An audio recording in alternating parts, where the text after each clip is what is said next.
So welcome back, my dear students. Welcome back, everyone. Welcome back. This is a new lecture,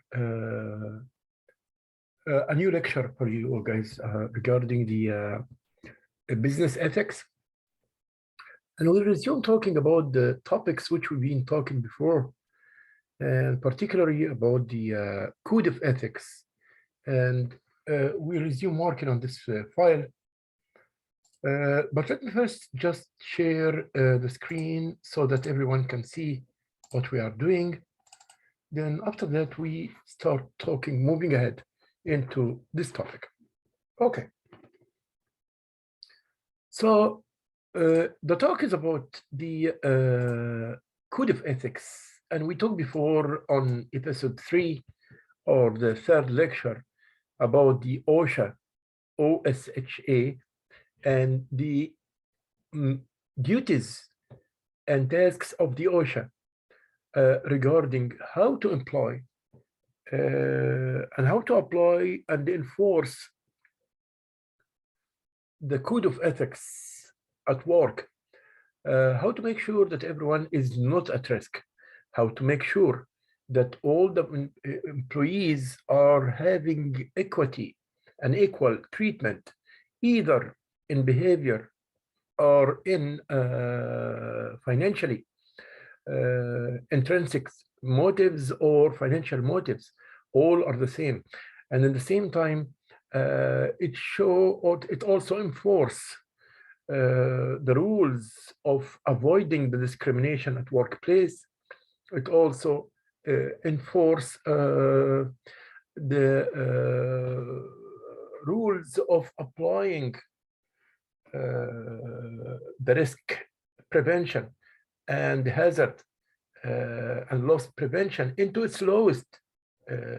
We don't say that the risk can be prohibited or prevented totally 100%, but we can reduce the levels of the risk into its lowest levels. This is why. So here we go today. Also, we'll complete a resume about this. The consumers also protect, like the consumerism. You hear always about the word consumerism, and you don't know what the meaning of the word consumerism. Actually, the consumerism is a kind of protecting the consumer's right. You bought something and you found that you have been cheated, or it is not in its place, or it is not right as what you wanted. So you can refund it back and take it, like what's happening here as example in Walmart. You can buy any stuff and you can return it back within 90 days, as long as you return it without any defects or with extra defects. And you return it because there is a reason that justify that you cannot use it.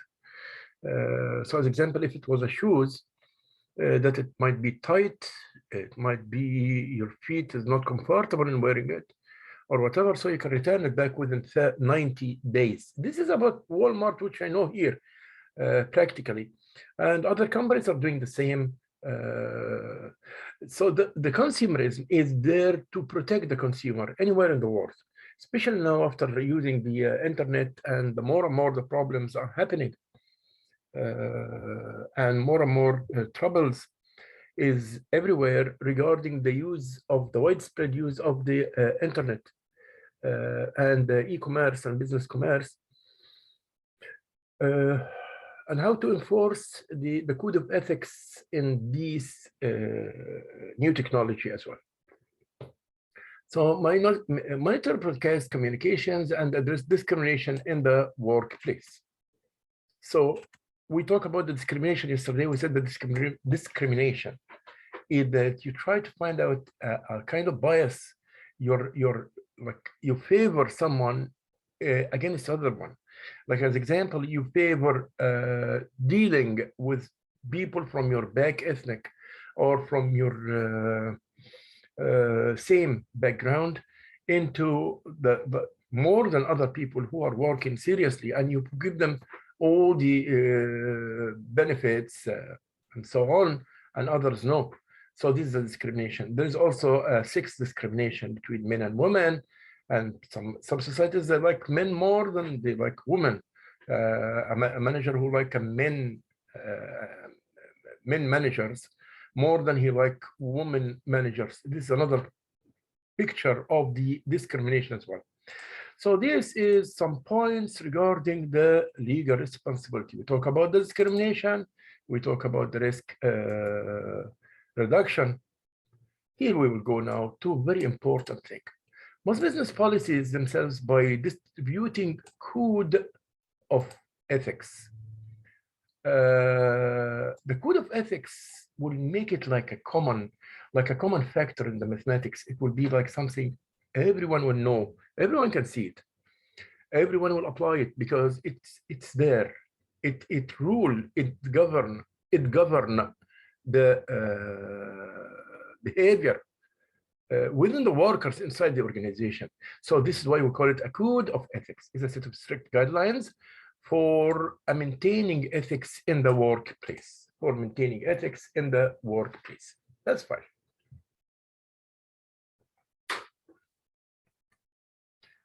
Business that regulate themselves are able to operate more freely. So the business which can regulate itself and put to itself code of ethics, they can work more freely. And okay, so still I'm saying a good ethics, like we said before, a good ethics means a good business. A good ethics means a good business, and this is the rule. And I give an examples in the lecture, the previous lecture. I told you, if you are cheating the people, then you will not have a good business. If you are deceiving someone, if you are selling something, you know that the quality is bad and you are selling it, and you're telling the people that the quality of this product is very good. And once people discovered that you were cheating them, then whoever came and bought from you before will never repeat back, This is the point. So the ethics is very, very of a very crucial important for doing a good business. But a good ethics will make you have a good reputation, and you will have a good, outstanding, you will be in a good situation that make you very strong and able to compete. In that case, this is what we call about the good ethics leads to good business. Okay. An ethical business practice can affect your business indirectly. Okay, this is the point. And you go back.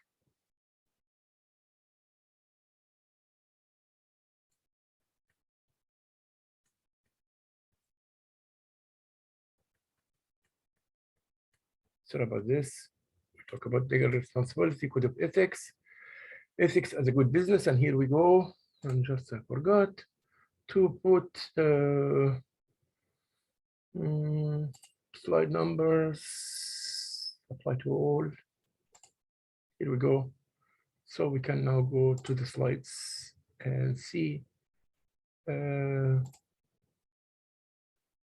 okay, that's fine. We are good with this. So this is slide 12. Okay. Ethics as a good business and ethical business practice can affect your business directly. The amount you make in profits from one unhappy customer can translate into a lot of more loss because of a misrepeat business. So always try to be a good business with a good ethics, so you will have more and more clients.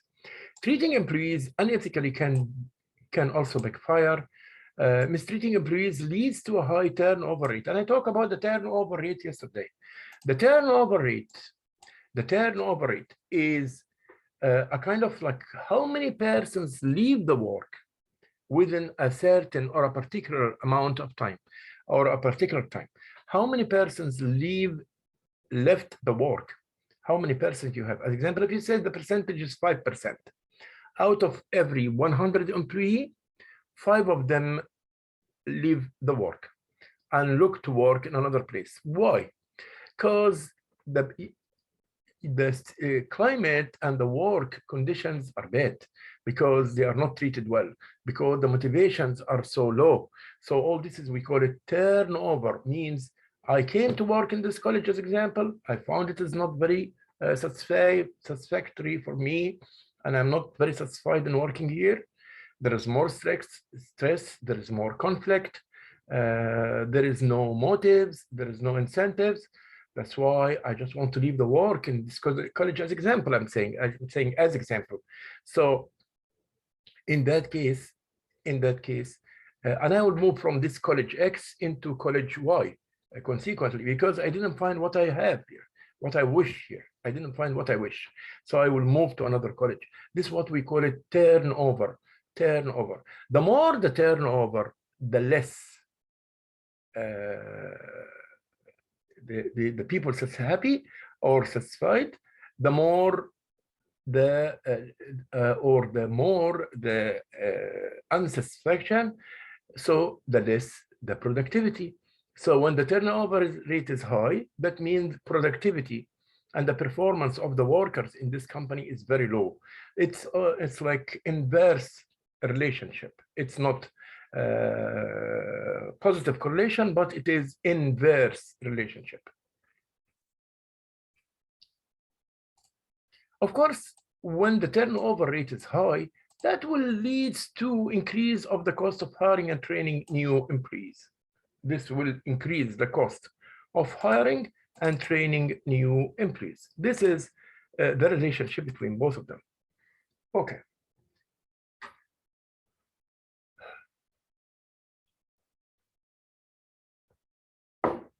Also, when considering a questionable course of action, you have to ask yourself these important questions. Is it against the law? Does it violate company or professional policy? What if everyone did this? How would I feel if someone did this to me? Am I sacrificing a long-term benefits for short-term gains? So I'm standing for it because this is an office, this is like ethical dilemma or what?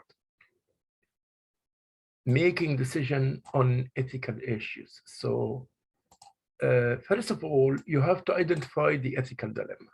When I'm about making decision on ethical issue, I have to put in my concern these points. Identify the ethical dilemma, discover the alternative actions, decide who might be affected, list the probable effects for the alternates which you choose, then select the best alternate. Again, I will say them. Identify the ethical dilemma. This is about what? When we come to make a decision, putting in our consideration to take the ethical issues in consideration. So the first of all, identify the ethical dilemma, discover alternative actions, decide who might be affected, list the probable effects of the alternative, select the best alternative. And we previously talked about this point, the important ethical questions. And this map is very important. This map is very important because it's describing the steps to an ethical decision. Does it violate the law and policies? If yes, then this is unethical. It's a red zone, so avoid it. Okay. What if everyone did this, but it's bad? It is unethical as well. It looks bad. Yes, it's unethical. But would this sacrifice long-term benefits for short-term gains?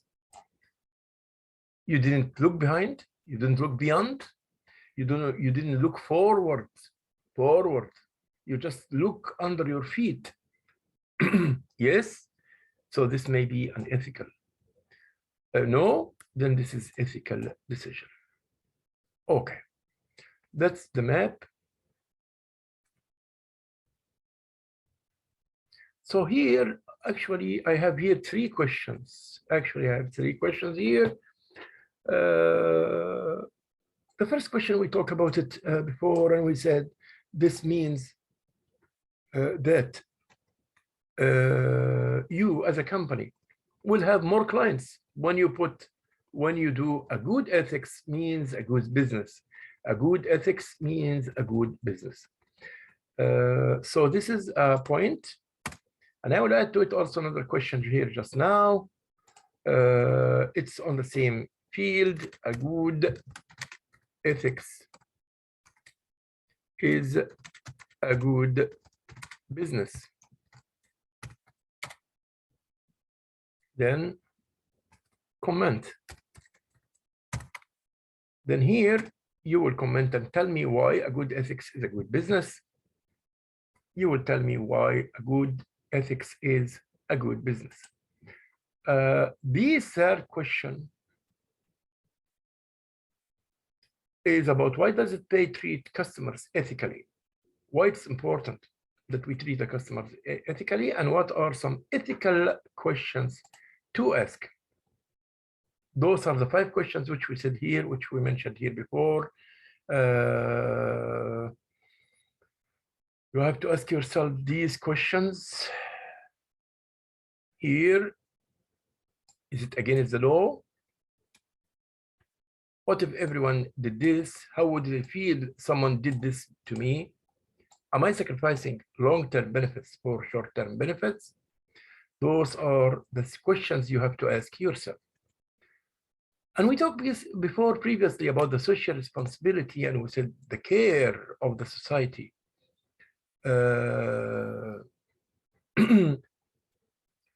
And we talk about the social responsibility, and we'll see a video now about the social responsibility. And I said yesterday, I'm working in this society. I'm a part of this society. I have to make benefit. I'm making benefits from this society. I gain my profits from this society. So in return back, I have to care about this society. I have to care about the environment in this community or this society or this country or this government or this province. I have to care about the pollution rate, I have not to increase the pollution in the area which I'm living by giving non-friendly product, non-ozone friendly product. No, I have to give a green product which does not harm the people or the environment around me by increasing the carbon dioxide and increasing gas emission and increasing the global warming. No, the social responsibility means that I have to care about the society in all these aspects, and I have to care about the society in all these points. So the ethical obligation of a business is to provide safe product, create jobs. I'm here to fight, or I'm here against, I'm here means I'm a company working, not to increase the unemployment, but to increase the employment. I'm there to increase the people who are working, not to make unemployment more. So as example, if I am labor intensity or capital intensity, okay, like Germany, it's fine for them to invest in technology because the labor cost there is very high. So they can, or Japan, they can use the technology to save human labor costs. That's fine. As the robotics, as example, the robotic industries, you rarely find people working there. But the problem is, if it is a labor-intense country, means when you put high technology levels, high-tech industries, that will lead to that more people will be dismissed out of their jobs. So why you want to do this? As long as you are in a labor-intense country, then you are in need to take a lower level of technology or lower level of technology in your work, so that you can employ more and more people, protect the environment, and contribute to the standards of living of the society. Those are the social responsibilities. And we will go now to the social responsibilities. Control C. and we'll go to see a small video about the corporate social responsibility. Then we'll have a question about what is the social responsibility. We'll have a question regarding the social responsibility.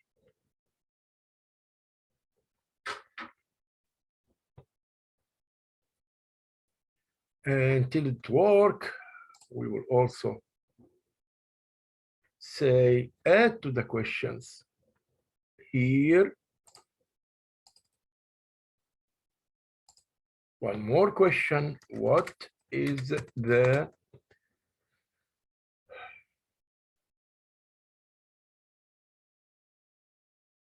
social responsibility? What is the social responsibility?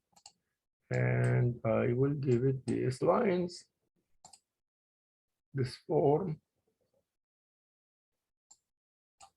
Cool. And we'll take this here, Control and C, and put it down here. So you'll have the place for you answering your question. And here we go. What is the social responsibility? And this is our new question today. And we'll stop here, but we want to see the video back and go to this question after the video directly.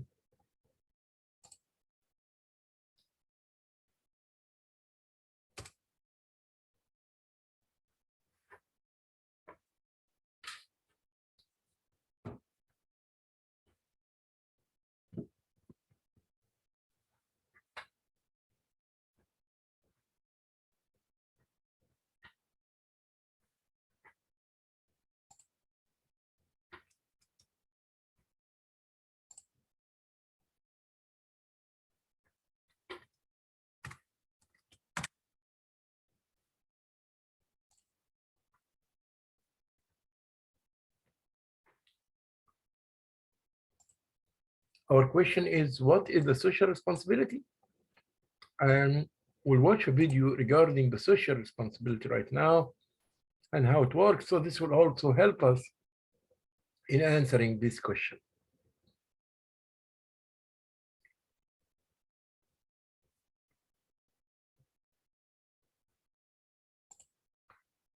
Because videos are very short way to learn, but it's very, let's see here, this one. And we'll see more than one video here about the social responsibility as well.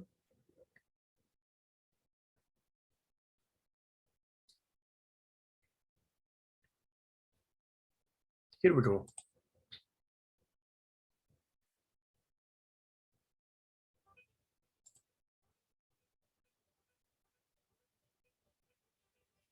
Corporate social responsibility refers to a code of conduct and action beyond what is required by laws, regulations, and trade rules. Corporate social responsibility can be anything from a corporation taking steps to operate in a clean, ecologically friendly way to social and ethical educational programs. So like you see here, it's anything that help the society and create positive results, either in the environment or in human working with you. So in all the cases, you are moving forward. You are not disturbing you are not making violence. You are not disturbing the society. You are giving donations to the society. You are giving a good product, a clean product, a clean environment. All these goes under, you are increasing the employment rate, all these are corporate social responsibility. For its employees to various charitable endeavors and community involvement. Besides creating goodwill, does social responsibility help the corporation's bottom line? Perhaps creating a positive attitude toward the company might lead to increased sales, loyal customers, and external interest in the company's stock. However, some say it has a negative effect. They argue that the only responsibility a corporation should have is to obey all laws and operate to maximize profits for shareholders. Doing anything to the contrary is a distraction from the lawful maximization of profits. Still, most corporations have some form of corporate social responsibility as part of their operations, and many would agree that society tends to benefit from a kinder, gentler approach to social impact by major corporations. Good Coffee Corp is a coffee house based in a country with no restrictions on imports. Good Coffee chooses between importing from two countries, Evil Land and Fair Land. While Evil Land offers its coffee at a cheaper price, they are known for mistreating and exploiting their coffee farmers. Fairland, on the other hand, is known for having a fair and well-established coffee farming industry and for giving high-quality benefits to its coffee farmers. Because Good Coffee Corp practices corporate responsibility regarding countries not treating their farmers fairly, they choose to only import the most expensive but responsibly sourced coffee from Fairland.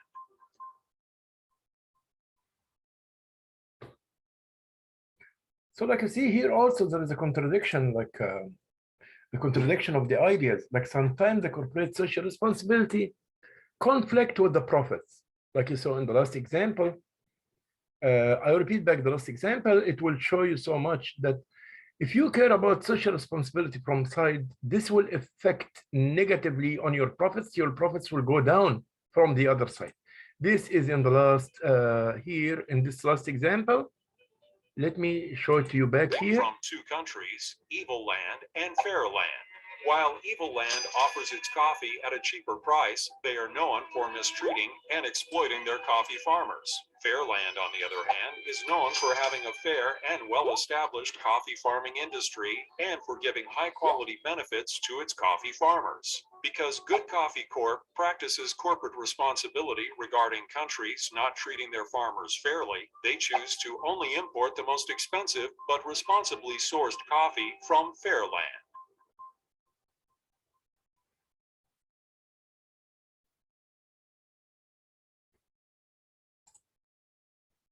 So this was about the social responsibility. And we'll go now to the question which we put here, our question which we put about the social responsibility, what the meaning of social responsibility. And like as example also, in this question, you will give examples like the examples which you saw just right now in this video to discuss what do we mean by the word social responsibility. We'll stay like around 5 minutes. And while we are standing here also, still we will watch another video about the social responsibility as well. We'll see another video right now, again about the social responsibility while you are answering the question of what is the social responsibility. This will might help you and give you the meaning of the corporate social responsibility. I'll take this example here about the corporate social responsibility. This video, I will take it back. Another one. Look at this green environment. So the company here is doing like a greenery because they care about all the greenery. They care about the greenery. So a clean environment, they care about a clean environment to work in. And this is another way of corporate social responsibility.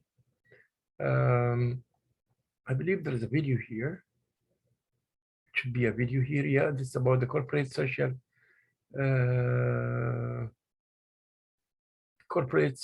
responsibility at CGI. This is a place where they apply the CSR or corporate social responsibility. Let's see together this video.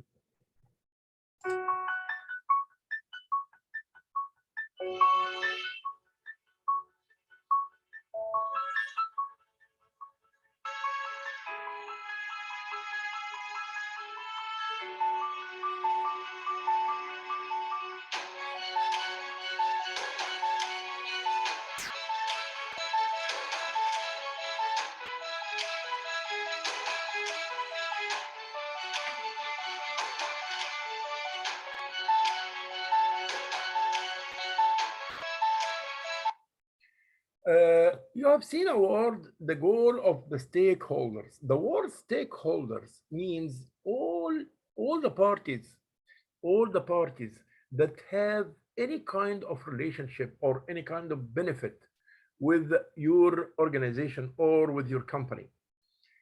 Any kind of a relationship, whoever is having benefits, either direct or indirect, with in dealing with your company, we call them stakeholders.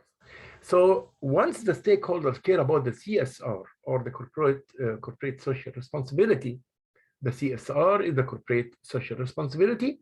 Once they care about the corporate social responsibility, then this will lead to a good product. And in the long run, this will increase the profits and the benefits as a whole. Okay.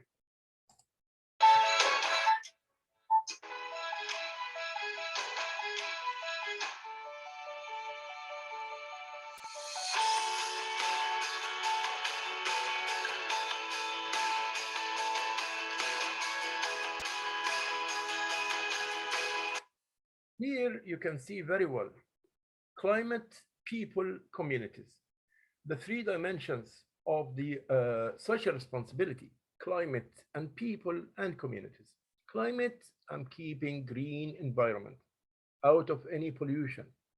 People, I'm working against discrimination. I'm working against the people, the inequity in treating with the employees. I'm working in a clean and hazard-free or risk-free environment. No problems at work, no injuries, no high turnover rate. It's about the people. Communities, I have made profits from, my company made profits from this society. So in return, I have to give back part of this profits to this society or to this community. This is why I'm here. So if I made a percentage, like as example, 20% profits, why not to donate 2% of this 20% back to the society in figure of contributing in building hospitals, new roads, to assist and give like subsidies to the students who are studying or to people who need welfares or whatever, to even to contribute in programs like that way to help the people more and more in the society, because I made profits from this society. Donations, by any way, donations like some companies, as example, some companies, they donate units, like as example, dialysis equipments for those who had kidney failure, or a new plant or a new unit or a department in, as example, cancer hospitals, should be done by donations and so on. So this also, you return back part of the profits into the society bank using these aspects. Of course, this helps so much and give a good reputation about this company in the long run.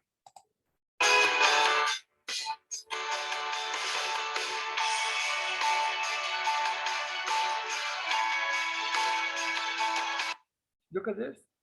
This is a company. I choose for you a video about a company which are committed to applying the corporate social responsibilities principles, and they so far so good.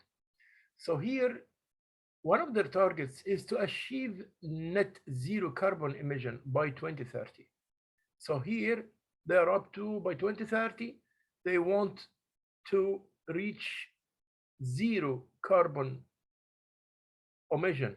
Emission means no pollution, absolutely. They go gradually down in the pollution level, like you see here. So they are against, or they are handling the issue of the carbon emission effectively because their own emission of carbon is decreasing, not increasing here, like you see here. Okay.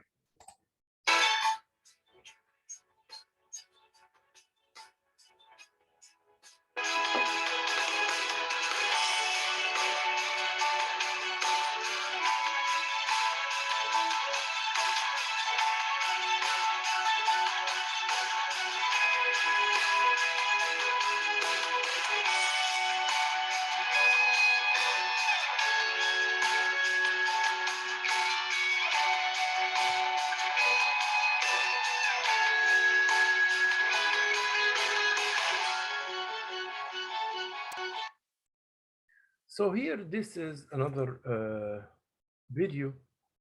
Still, we are in our question, what is the social responsibility? What is the social responsibility?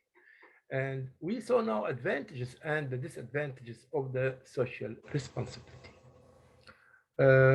This was today's work. We worked on giving meaning of the social responsibility. We said the social responsibility again provides safe products, create jobs, protect the environment, contribute to the standards of living in society. And those are the main corporate social responsibility points. That's what we are here today for.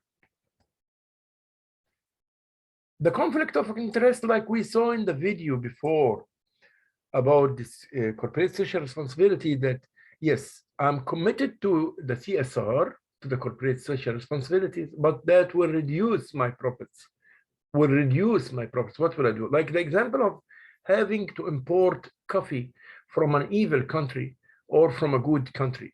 A good country which treat the laborers in a good way, give them good profits, give them good pay. But the evil country treat the workers who are doing the coffee or collecting the coffee plant and in the coffee factories, they are treating the workers in a bad way and giving them low level of wages.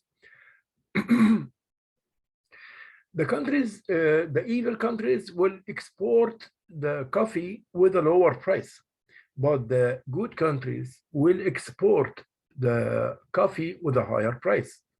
So if you take from the good countries with a higher price, then this will shrink your own profits. So what you will do, you are in a conflict of interests here. Because if you take from the bad or the evil countries, that means that your profits will be very high. But if you take from the good countries, that means your profits will be very low. So what is it now? Are you with the social responsibility or social responsibilities with low profits, or are you with social non-social responsibility with high profits? Which one will work for you? So this we call it a conflict of interest. What you will do in that case? The conflict of interest, it's like an ethical dilemma. It looks like an ethical dilemma as well. So here, shall we stop here for the moment with the question of what is the conflict of interest? Here we will stop and say, what is the conflict of interest in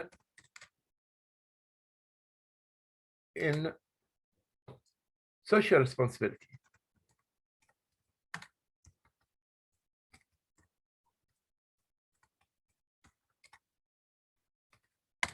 Give an example.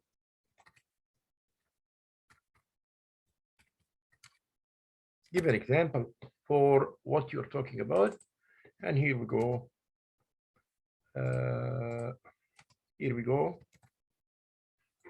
Of the conflict of interest and social responsibility. Give an example of what you're talking about. Like I told you, you compare between two situations where you will be committed to the social responsibility, but with lower profits, or you will be not committed to the social responsibility, but your profits will be higher. Which one you will choose? Which one you will choose? Looks like ethical dilemma in that case, but give me the meaning of the conflict of the interests. It gives us the meaning of the conflict of the interests. So I will just stay here for around 5 minutes to have the answers of these questions. What is the social responsibility? And what is the conflict of interests in social responsibility? And give me an example about what you're talking about.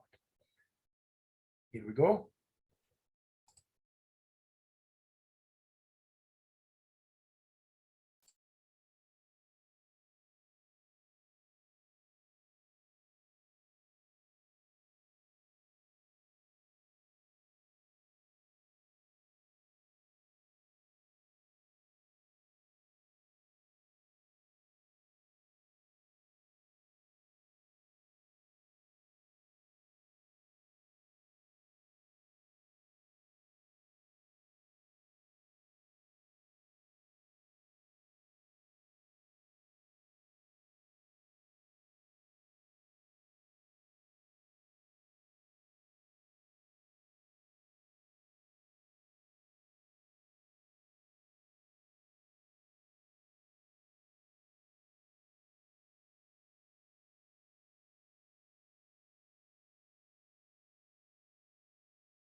So we are back. Remember, today we talk about the social responsibility. When we talk about the conflict of interest, we talk also about the code of ethics. We talked about previously about the reasons to study the ethics and what's the meaning of the business ethics, the ethics and the relationship between the ethics and the business ethics. We talk about the morale and the ethics, and we talk about the social responsibility, and we talk about the conflict of interest. We talk about the code of ethics and the consequences of why do we apply the code of ethics. That's for the moment. Shall see you in the next lecture. This was lecture 4. Thank you so much and have a great day. Enjoy the rest of the day. Bye-bye, everyone. Bye-bye, my dears.